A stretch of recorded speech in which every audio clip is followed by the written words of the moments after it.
Hi guys, welcome to javainterviewquestions.com. Today we'll see a tutorial on Java separators, and this is Sandeep, SAJP certified. Let's see what are separators. Java separators. Actually, in day to day, we'll be using all these separators or symbols in our coding. So let's see in detail what are the separators available in Java and where exactly they are used. First one is parenthesis. This is called a parenthesis. It is used in the method signatures. Whenever we are defining a method and whenever we are calling a method, we'll be using this parenthesis symbol.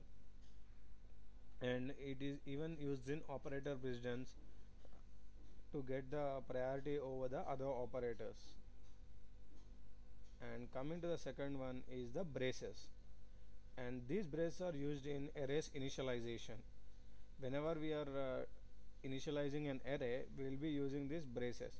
At the same time, whenever we are defining a block of statements, for example, if we take if block, if else if, for, even in loops, even in loops like while, for, etc., we'll be using these braces. And even when opening the methods, we'll be using these braces. And third one, brackets, and this is nothing but we'll be using this is in arrays declaration and initialization, etc., and mainly we'll use these brackets in arrays. And coming to this angular brackets, we'll be using in collections and generics. This is used to define the parameterized types in collections. In this we'll be defining the wrapper classes or the user defined custom objects in these angular brackets. And next one is semicolon. This is used to terminate the statements.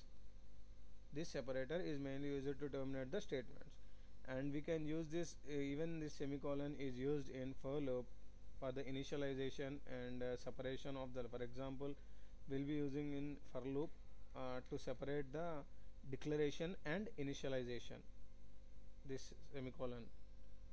And coming to the colon, it is used in the first statement.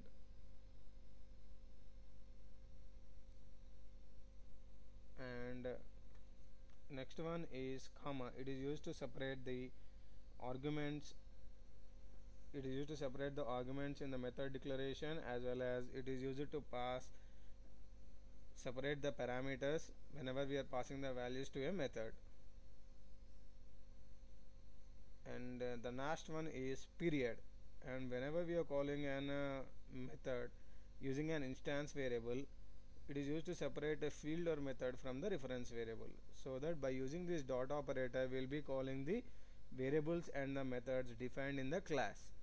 So these are the different separators available in Java, and these are each separator have a significance, and how to use we have seen now.